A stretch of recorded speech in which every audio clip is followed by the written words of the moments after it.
pages, creating pages in Canvas.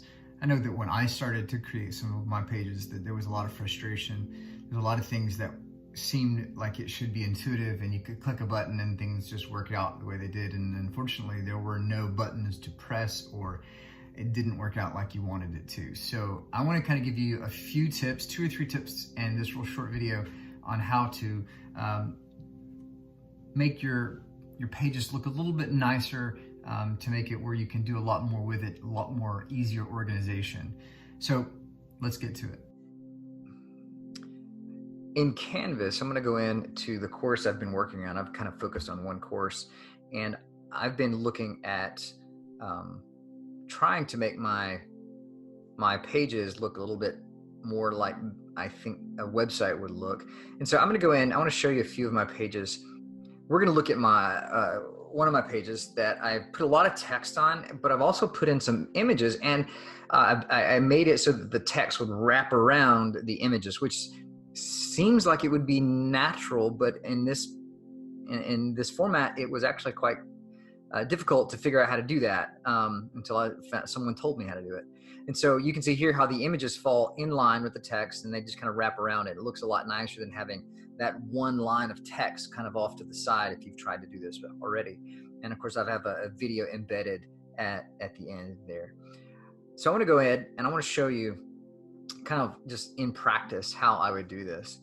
I'm going to import a video, or an image, and then we're going to kind of see what the text does and then see what we can do in place of that. So I'm going to go ahead and I'm going to put a picture right before the text. So go to images, upload an image. I have a few selected on my hard drive. And so it'll show you a preview. Just go ahead and click submit. Give it a second. Sometimes this takes more time than others. It kind of depends on how big your image is. And then it'll show it up. It'll give it to you there. Click on the image, choose options. And this allows me to change the size. Now I like the size the way it is right now, so I'm not going to change it, but you have several options. Play around with that.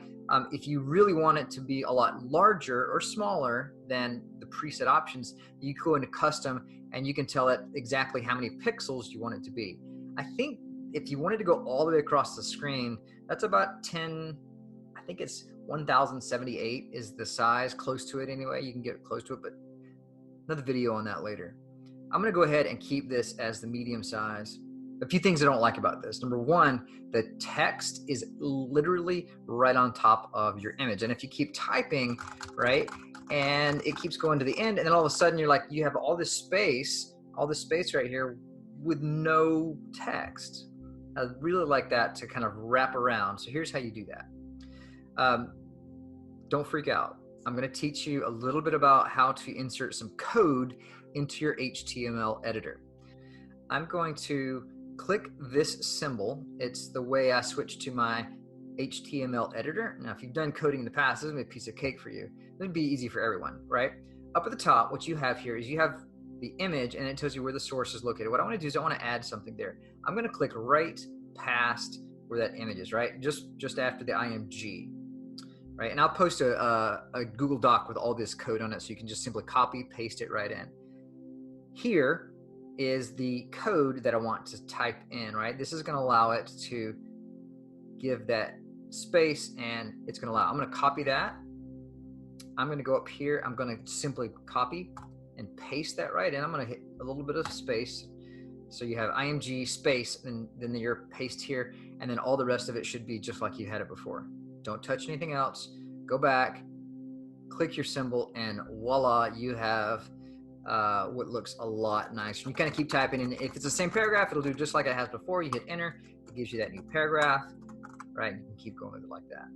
That's really easy. That's really great. Here again, that's the code. And of course, I'll paste that in a Google Doc so you can check that out. You paste it, go down here. You're going to, right after IMG, paste that information in and simply go back and turn it off. And sometimes when you paste things, you may have to save your document before it takes place. But in this case, a lot of the times you're going to see it instantly. And then you get this kind of image versus that image with the text right on it and just one line right across the top. So that's a really easy thing to do. Now, the other thing I wanted to talk about was maybe I want to create some organization in my page. So I'm gonna go down just below the picture here, and I'm gonna insert a table. This is gonna give me an kind of a way to organize information. I'm gonna choose maybe a 3x3 grid. So nine blocks, right? Nine cells. And I can enter text. I can enter, I can put a video. I can put images. I can put whatever I want. This gives me a way to kind of organize information. And you can make this as big or as small as you want to, right? I thought a three columns across is easy. I can always add a column, add a row, delete a column, delete a row as I'm going and getting this kind of customized to my own style. So just to kind of show you what we can do with this, I'm going to go ahead and enter or upload an image. Let's choose the wolf, the gold wolf, and we'll put this in. By the way, all these wolf images and Buford images are located on the share drive, so you guys can check that out. Rebecca probably has already sent that link out to you. If not, she'll do it soon. Let that kind of upload, and what you can see is that you get an image in the space that you placed it in. Be sure to click the cell before you upload the image, because that's where it's going to upload it, or put in the video if you want to embed a video and things like that. Give that a second. Sometimes it takes longer than others, and it will eventually upload. And here, now it finally uploaded. So finally, I've got an image. I can go ahead and I can put other images in here. Maybe I don't want an image. Maybe I wanted an image and then I wanted text. So one of the things I can do, I can select these cells, any cells, and I can merge the cells. If you go up, select the cells you want, and go down to cell, it'll give you a couple of things, right? I'm going to merge these cells. And now this is its own kind of text box that you can begin to fill in. Notice this is just like there is nothing else in the box, and you can keep typing on it. And I can do that for all the different images here. Okay, I can do them for images. I can upload anything that I want into these boxes, and you can customize them any way you want. I hope that was helpful. There's a lot of good things that kind of comes from just playing around with it. So you go ahead and try whatever you want. Put it in your images. You can create any size boxes you want, and just make it personalized to your own taste. And I hope that helps.